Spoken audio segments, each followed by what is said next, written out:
You ever sit in those meetings, right? And someone's just going on with all the corporate jargon, and you kind of stop and think, are we actually communicating here? Or just saying words? Yeah, throwing terms around. Exactly. So today, we're going to try and cut through some of that fog. We're doing a deep dive into, these common business buzzwords. The big question is, do they help us? Or do they actually get in the way of clear strategy and, well, just talking sense? And for this deep dive, we're zoning in on one term you probably hear constantly: digital adoption. That's the one. And our mission, really, for you listening, is to take digital adoption apart. We want to see why it might be this.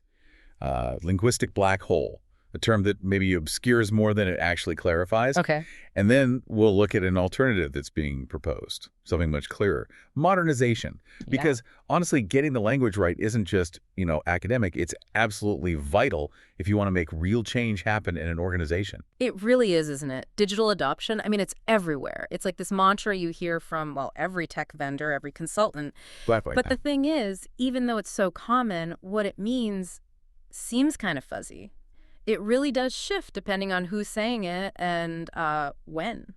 And that is the core issue for you, the listener. That semantic chaos, let's call it. It makes digital adoption potentially just incredibly vague, maybe even meaningless sometimes.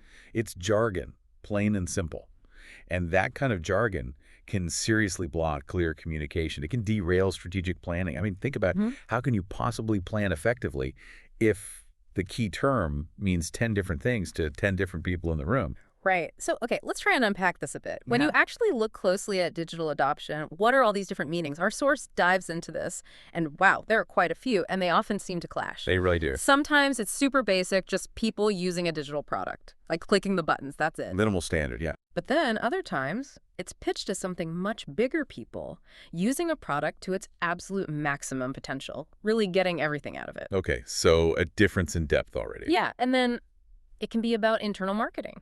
One department gets a new tool, it works okay, so the push is to get other departments to adopt it too. Sort of spreading the tech internally. Exactly. Or, and this one's interesting, it's sometimes used to calm fears that tech will take jobs. So adoption here means seeing the tech as an amplifier, not a replacement. Managing the human element. And weirder still, sometimes it just means blind faith, like leadership picked this tech, so you just got to adopt it, go with the flow, don't ask too many questions. Wow, okay. That's quite passive. But then, flip side, it's also used to describe democratic change management, actually involving employees, making sure nobody gets left behind in the tech transition. Which is the complete opposite. Almost. Pretty much. And it doesn't stop there. It can mean persuading developers choose our platform, not the competitors. Or it can mean enabling end users, your customer service folks, IT help desk, lawyers, marketers, getting them to use the platforms and apps the company built internally. Right, the internal tools. And the real kicker, the irony, even those platforms specifically called digital adoption platforms, DAPs, they often just end up providing really basic in-app help. Stuff users could probably figure out anyway, so they might just add to the confusion instead of fixing it. It honestly is a linguistic black hole, isn't it? You've got all these totally different ideas: basic use, expert use, marketing, reassurance, blind faith, democratic process, developer choice, end user training, all crammed into this one two-word phrase. Yeah. It makes clear communication, nearly impossible. And for you, if you're trying to understand a strategy or even implement one, that ambiguity is a massive roadblock. It's like, imagine trying to build a house when the blueprint uses the word wall to mean a supporting beam, a window, and a decorative panel. How do you even start? That's a great analogy. And it gets even deeper, actually. There's this other layer to the term adoption that's, well, it's pretty problematic when you think about it. Our source points out this link, maybe unconscious, to the idea of adopting children. Yes, exactly. And when you apply that specific meaning, that analogy, to technology, digital adoption starts to imply this need for unquestioning trust. Like you said, blind faith in the tech and faith in the parents, the leaders who chose it. And that's where it gets really tricky. Because that whole mindset, it stifles critical thinking. It actively discourages that healthy skepticism you actually need for technology projects to succeed. You want people engaging, questioning, finding issues early, not just passively accepting. That idea of blind faith feels so different from what we usually hear about good change management, right? Like organizational change management, OCM. How do those two really stack up against each other? Oh, it's a huge contrast. OCM, Organizational Change Management, it works from a much more democratic place. It starts by recognizing that change is hard, and Mm. people often resist, especially if it just feels like it's being forced on them. Right, the why. Exactly. OCM is all about involving employees, listening to what worries them, Mm. making sure people feel heard, feel supported through the transition. So adoption, if you use the word in an OCM context, should really be a negotiation, a discussion, not just forced assimilation. That makes a lot of sense for most employees, the end users. But what about developers? You mentioned them earlier. How does this fuzzy term digital adoption play out in their world? Is it just as messy? Oh, absolutely. It's equally problematic, just in a slightly different way. For developers, think about it, they're constantly swimming in choices, different platforms, different tools, libraries. Tons of options. So when someone talks to them about digital adoption of a specific platform, it often just sounds like a plea for loyalty. It feels less like a strategic decision based on technical merit, and more like a marketing pitch dressed up as strategy.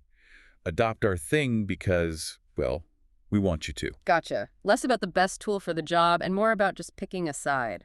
Pretty much. It clouds the technical judgment. Okay, so if digital adoption is this semantic mess, this black hole, what do we do? The source suggests an alternative, right? Modernization, pitched as simpler, clearer, more powerful. That's the proposal. And the beauty of modernization is how it immediately shifts the focus. It pulls the conversation away from just the process, Yeah. how do we get people clicking, Yeah. and puts it squarely on the outcome. What are we actually trying to achieve here? Right. It makes you ask those really crucial questions straight away. Like, okay, if we modernize this process, what does success actually look like in, say, 12 months? What specific measurable things will be better? And maybe most importantly, how is this modernization actually going to benefit our employees, our customers, the bottom line? And that's the real advantage. Modernization Yeah. lets you have those strategic conversations, real ones, without getting bogged down by maybe the tech folks who keep insisting digital adoption is the magic key. Oh. Because as we've seen, that term itself is part of the problem. Mm-hmm. Modernization keeps the eyes on the prize. Tangible results, what actually improves, that's what matters for any organization trying to move forward, isn't it? Absolutely. So, boiling it all down, what's the big takeaway here for everyone listening? I mean, the core message seems to be about the sheer power of using precise language, how getting the words right really drives effective strategy. Definitely. By maybe ditching the vague, confusing digital adoption, we can embrace modernization not just as a word, but as a real strategic imperative. It frames it as a journey, right? Continuous improvement, focused on making things genuinely better, more efficient, more productive, more competitive. And that really leaves a key question for you, the listener, to think about. How might some of these buzzwords, the ones that sound maybe harmless or just, corporate speak, how might they be subtly shaping how you understand things, how you approach strategy in your own work? That's a good point. There's real value in just stopping and questioning the language we use every day in business, asking, what does this really mean? Is this term actually helping us clarify our goals, or is it maybe obscuring them? It's worth thinking about.